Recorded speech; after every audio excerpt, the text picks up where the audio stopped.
El día de hoy voy a tratar uno de los problemas básicos que se estudian en la economía. Saldré un poco primero del estado de confort de la economía, y es por un simple hecho. Parece ser que las personas, cuando damos fundamentos a ciertas situaciones como la que voy a presentar el día de hoy, sé que se van a presentar demasiadas falacias para refutar lo que yo diga el día de hoy. Ahí pongo algunas de las falacias más conocidas, ¿no? Pondré un ejemplo, por ejemplo, la primera, ad hominem. Cuando las personas no tienen argumentaciones para poder debatir, lo primero que hacen es decir, está feo, está viejo, no sirve, no piensa, míralo como viste. Están atacando al hombre, no al argumento. El segundo, y hasta ahí me quedaré, nada más los nombro ahí, si gustan lo pueden buscar.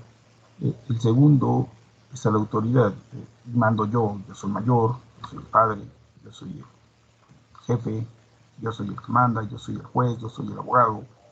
Parece ser que con el simple hecho de que tenga un grado, un título, con ese simple hecho ya más que suficiente para que se dé un hecho. La idea no es de un debate, no es tener la razón, es buscar la razón. Es por eso que siempre se invita en la ciencia. No son dogmas religiosos donde el Todopoderoso manda y todos los demás obedecen. La ciencia siempre se está en la constante búsqueda de la mejora. Dicho esto, empezaré con lo que sí nos compete, que es la inflación. Intento entender el dinero, porque esto ha enloquecido más a las personas que el amor. Lo dijo Benjamin Disraeli. Tratar de entender por qué el dinero ha hecho que las personas solo piensen en tener cosas es algo que es un tema que viene desde hace más de 2000 años. O sea, no es nuevo. Las monedas tampoco son nuevas, el dinero tampoco es nuevo, es una creación del hombre. Pero parece ser que ese afán de querer tener cosas es más importante que cualquier cosa. He oído muchas personas que dicen, no, yo esto, pero los hechos son distintos. Los hechos es que siempre anteponen su dinero, su trabajo, sus cosas, antes que lo demás. Pongo un ejemplo básico. En 1795, ¿sí? En Inglaterra, una persona llamada Sarah Roger fue juzgada y declarada culpable y sentenciada a 3 meses de trabajo forzados. 3 meses de trabajo forzado en prisión, y solo porque preguntaba, ¿por qué subiste el precio? Por preguntar, ¿por qué subiste el precio? Estuvo 3 meses de trabajo forzado en prisión.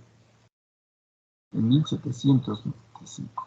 Ya ha habido esto, 1918, 1903, 1951, en fin. Este no es nuevo. Hay evidencias de muchísimas cosas, ¿no? De muchos problemas que se han hecho en todo el mundo. No estamos hablando solo de mi área geográfica, México.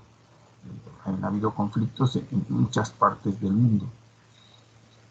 Un precio siempre va a representar solo una medida estandarizada y mutuamente acordada de lo que una persona está dispuesta a recibir a cambio de cualquier bien o servicio que pueda proporcionar. ¿Sí? Claro, sé que Sócrates explicó lo del bien y esas cosas.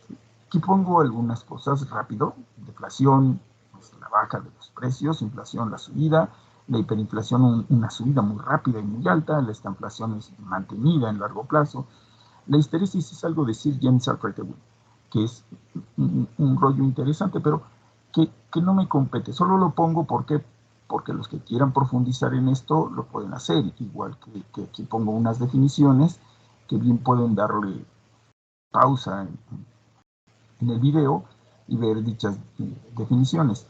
O son los motivos que se dicen en los libros normalmente por qué se da la inflación, ¿sí? Sin embargo, voy a quedarme con las personas que son las más influyentes dentro de la economía, como Keynes, quien en su libro la Teoría General expone que puede suceder que dentro de ciertos límites lo que los obreros reclaman sea un mínimo de salario nominal y no de salario real. Esto es contundente. ¿Por qué? Porque las personas no se dan cuenta de los efectos de la inflación, ni del gran problema que conlleva la inflación. Él lo pone ahí claramente, o sea, Friedman, ganador del premio Nobel, y se gana el premio Nobel por esto. La inflación solo son impuestos sin representación. Toda inflación se debe a un aumento en la impresión de dinero. Son palabras que ganan premios Nobel. Claro, con la demostración adecuada, ¿no? Hay alguien, un mexicano, Cepalino, de la UNAM, que hizo cosas interesantes, ¿no? A este tipo de pensamiento le llamamos el pensamiento estructuralista. La inflación es consecuencia de la puja de distintos sectores para mantener su participación en el ingreso nacional. O sea, pareciera ser que quiere dar a entender que lo que pasa en las inflaciones es que es una lucha entre la oferta y la demanda. ¿Sí? La inflación la separamos en dos, estructural y no estructural. Aquí pongo un panfleto grande, ¿sí? Lo he tomado del libro de The Inflation Crisis and How to Reserve It. Es de la página 11, está escrito en 1978. Me di a la tarea de traducirlo, por tal motivo este pedazo sí lo leeré. Dice, ningún tema es tan discutido hoy, o tan poco entendido, como la inflación. Los políticos en Washington hablan de ello como si fuera una visita horrible del exterior, sobre la cual no tienen control, como una inundación, una invasión extranjera o una plaga. Lo traduje porque pareciera ser que eso es lo que tenemos hoy día. Es algo que siempre prometen luchar. Si el Congreso o el pueblo les da las armas o una ley fuerte para hacer el trabajo. Lo que ellos llaman inflación es siempre y en todas partes, principalmente causado por un aumento en la oferta de dinero y crédito. De hecho, inflación es el aumento de la oferta de dinero y de crédito. Si consulta el American College Dictionary, por ejemplo, encontrará la primera definición de inflación dada de la siguiente manera: expansión o aumento indebido de la moneda de un país, especialmente mediante la emisión de papel moneda no redimible en especie. Ojo, repito, expansión o aumento indebido de moneda de un país, especialmente mediante la emisión de papel moneda no redimible en especie. ¿Qué es esto? Cuando se genera dinero y no producción. Esta es la tabla de las hiperinflaciones. No está lo que nos está pasando hoy día y que seguro va a pasar a la historia, pero sí están algunos datos de los 90s y de crisis anteriores, ¿no? Porque pareciera ser que todos hablan solo de efectos por cualquier cosa, pero si ustedes ven, aquí hay inflaciones por guerra, inflaciones por consumo, hay distintos tipos de inflaciones en esta tabla. Aquí se ven muchas y muy variadas formas de variación de inflación, y de hecho son hiperinflaciones, o sea, inflaciones exageradamente grandes.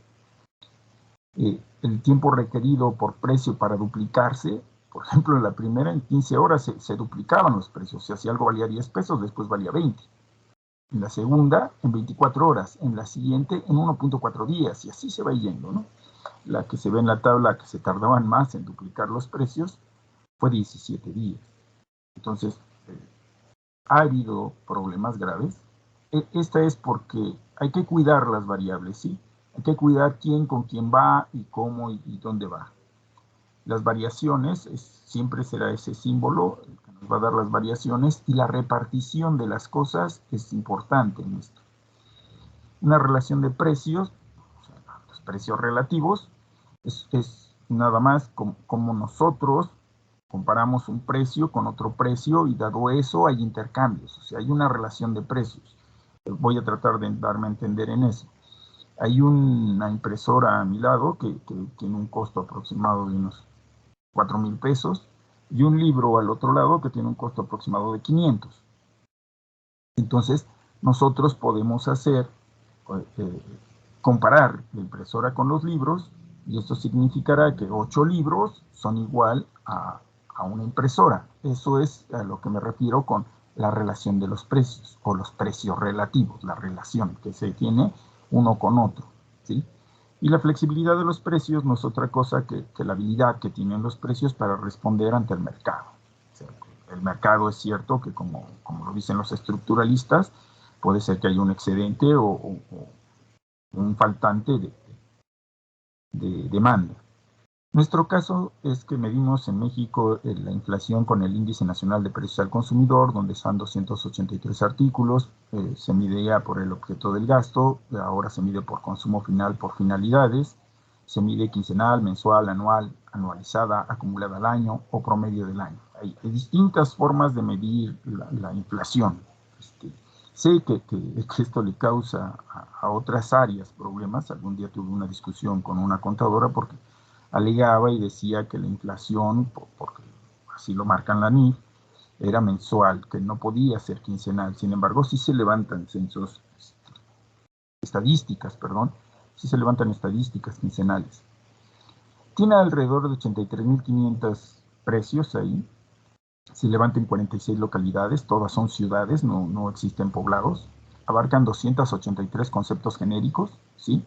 Y debemos de tomar en cuenta ese ENIG, ahorita lo veremos, que no es otra cosa que la Encuesta Nacional de Ingresos y Gastos de los Hogares, ¿sí?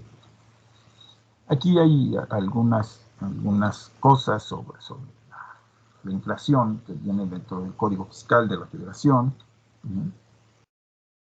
cómo es que se tiene que hacer el cálculo de la inflación, etcétera, etcétera, pero lo medimos sobre todo con el índice de las FAIR. Este índice no lo es todo, porque no solo son lo que estamos moviendo ahí, ¿sí? No solo es una tasa de variación, no es decir, ¿sabes qué? Vamos a sacar la tasa de variación del Índice Nacional de Precios al Consumidor, porque aquí lo interesante es cómo sacamos el índice, ¿sí? ¿Cómo sacamos el índice?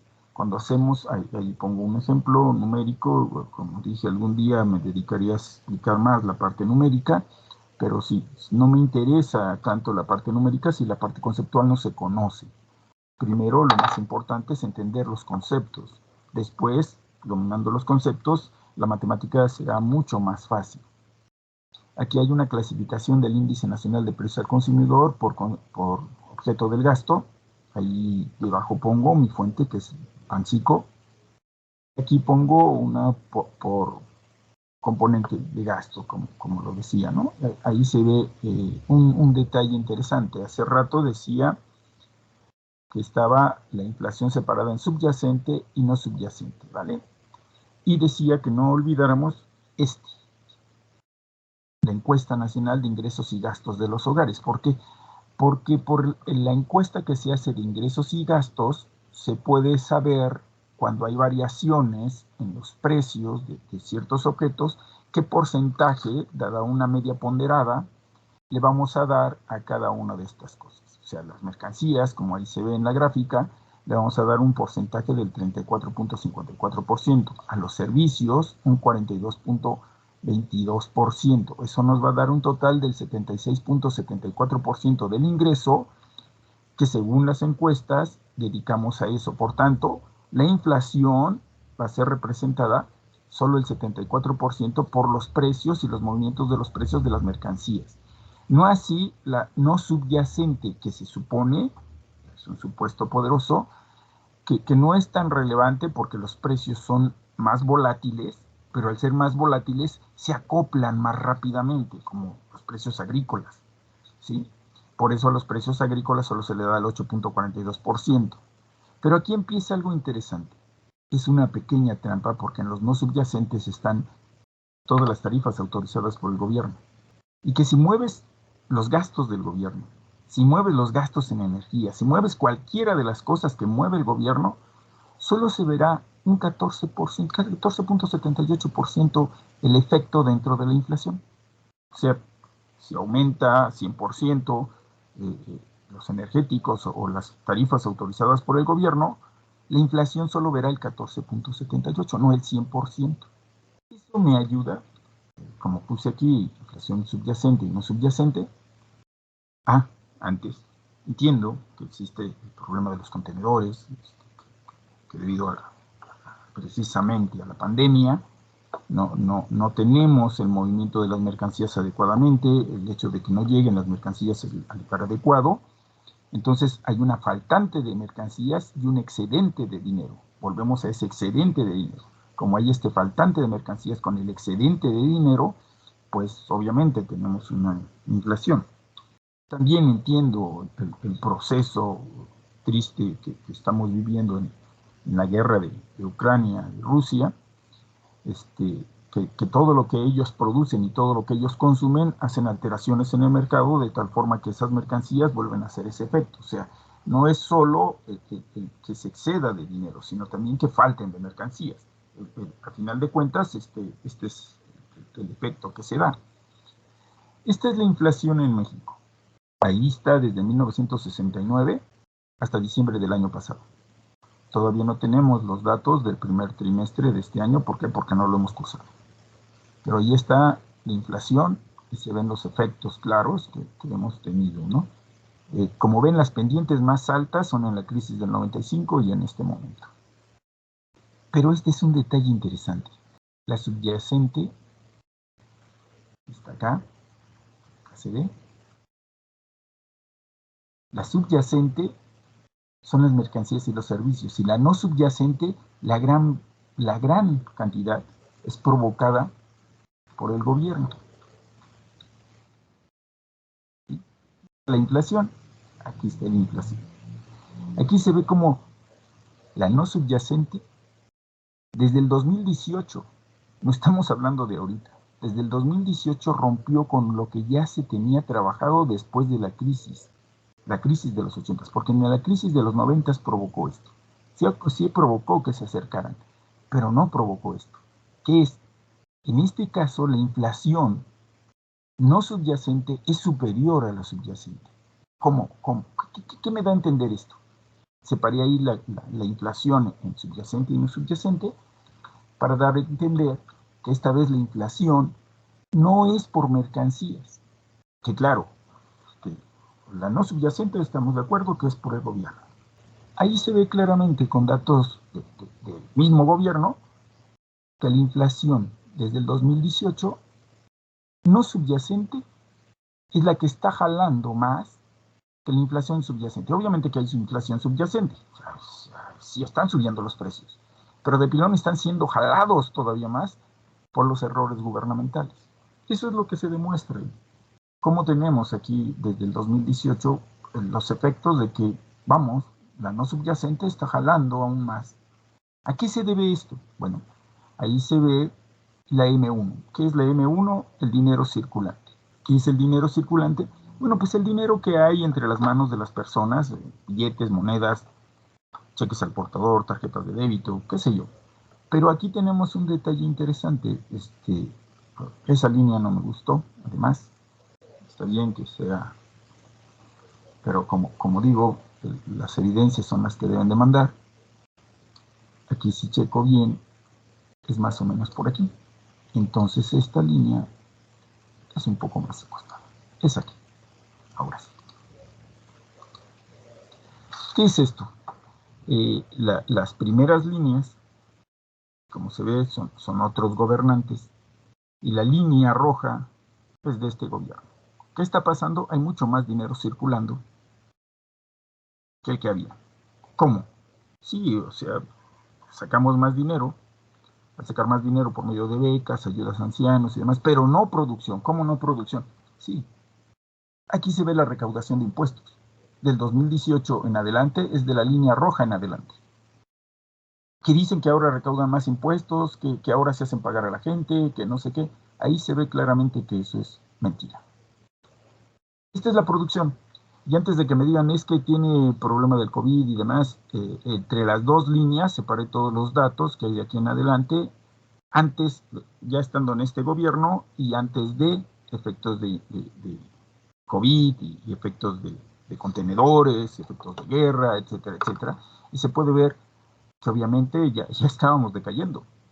Ya estábamos decayendo, que lo demás hizo que se cayera y no hemos repuntado porque por obviedades. Este es el consumo de los hogares residentes, o sea, el consumo de las personas.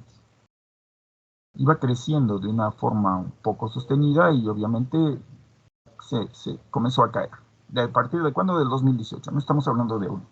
Este es el gasto del gobierno, que dicen que cada vez ayudan más, que hay más gasto del gobierno, que quién sabe qué. No, hay más dinero que está circulando el gobierno, no más en gasto de gobierno. Ahí se puede ver.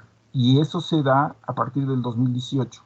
Esta es la formación bruta de capital fijo. ¿Qué es eso de la formación bruta de capital fijo? Bueno, lo que se invierte en maquinaria, equipo y nuevas empresas. Insisto, entre las dos franjas rojas me dio la tarea de que fuera el gobierno actual antes de pandemia. Antes de pandemia. ¿Sí? Antes de contenedores, antes de guerra Rusia, Ucrania, antes de todos esos problemas. Esta es la variación en existencias. ¿Qué es eso? El almacén. Nuevamente pongo entre dos líneas antes de todos los problemas. Estas son las exportaciones. Las importaciones. Obviamente compramos menos, mucho menos. Nuevamente el Producto Interno Bruto, perdón, lo repetí. Este es el consumo total, o sea, tú unes al consumo privado y al consumo público, o sea, lo que consume el gobierno y lo que consume las personas, y este es su comportamiento, está cayendo. Es la inversión total, ¿sí? Está cayendo y no es, ahí se ve claramente, no es cuestión de pandemias o demás, que sí lo provocaron, sí, podemos hablar mucho más de esto, pero trataré de explicar con un sencillo ejercicio qué es lo que traté de explicar en este momento. Por un lado, tenemos una cantidad de dinero, pesos, y de este lado solo hay una silla. En este país donde solo hay 10 pesos y una silla, la silla valdrá 10 pesos. Pero si de repente un gobernante se le ocurre decir que va a dar becas y que va a ayudar a los ancianos y demás, habrá en circulación 100 pesos. ¿Y cuántas sillas? Una silla. Entonces, ¿cuánto costará la silla? 100 pesos. En mis otros videos traté de mostrar los efectos que provoca esa inflación en todas las personas y cómo los que van más a sufrir son los más pobres. Y los pobres, cuando alguien que defiende a los hechos reales que están pasando en la economía, defienden algo indefendible, no lo entiendo. Yo sencillamente no lo entiendo. ¿Por qué? Porque sencillamente se puede demostrar que el pobre cada vez es más pobre. Entonces, hay una separación, yo lo sé, somos desiguales. Pero parece ser que ahora queremos ser iguales así, abajo. Yo preferiría una desigualdad mayor acá. ¿Sí? Porque, por una razón, un pobre en nuestro país vecino es 10 veces más rico que un pobre en mi país. ¿Cómo es posible eso? Bueno, con instituciones fuertes. Entonces no es de distribución. No es de distribución. Y no es de darle al pobre. Porque eso nos llevará hacia acá. Y la idea es ir hacia acá. No interesa esa, vamos, sería interesante y mucha gente me ha dicho que no soy el único que lee, que no es ignorante, que no esto, que lo que digo son falacias. Lo invito a demostrarlo, no decirlo. Que la inflación, ¿sí?, no lo provoca el hecho de que aumente el dinero, va a haber inflación. O que el número de piezas producidas disminuya manteniendo ceteris paribus, que decimos eso para decir manteniendo todo lo demás constante. Esto significa que la cantidad de dinero sigue estando ahí. Si baja el nivel de producción, por obviedad, el número de piezas va a ser menor y la cantidad de dinero igual, entonces también generas inflación. Demuéstrenme que no es por eso. Porque el efecto de los contenedores es por eso, o sea, tenemos menos mercancías, la cantidad de dinero es más y generas inflación. Si la tuvieras igual, que es lo que pasa en algunos países, por obviedad, también les va a generar inflación. La cantidad de dinero ya la tienen y las mercancías son menos, entonces la cantidad de dinero que eran 100, antes tenían 10 sillas, valía 10 pesos cada silla, pero ahora tienen 100 y solo una silla. Ahora vale 100 pesos la silla. Sí, ¿por qué? Porque hay menos producción.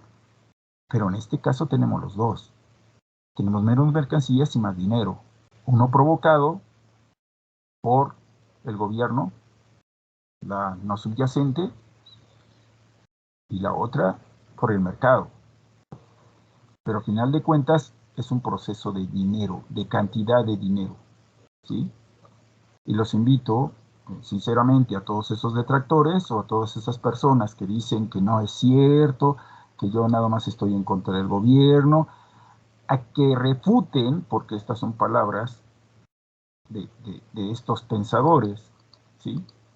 Me gustaría que refutaran sus ideas, porque, porque eso significaría vamos, los ganadores del premio Nobel están errados. No había sacado más videos precisamente por esto. La verdad es que las falacias, no se dan cuenta, pero sí pegan. Pensaba no hacerlo por tantas falacias que han llegado a mí de parte de personas que contradicen la teoría. La última me pareció más garrafal, ¿no? Fue un ad ignoratim. Pero las falacias son. Por hoy me despido esperando después poder realizar un video más adelante de algunas otras partes como crecimiento, como, que diré yo, lo que dice Acemoglu sobre pobreza o teorías del crecimiento empezando por Solow, ver hasta llegar a teorías del crecimiento más avanzadas, o no sé, dependerá del gusto y si alguien me lo pide. Esto le agradezco a Sky que lo pidiera. En fin, que tengan buen día.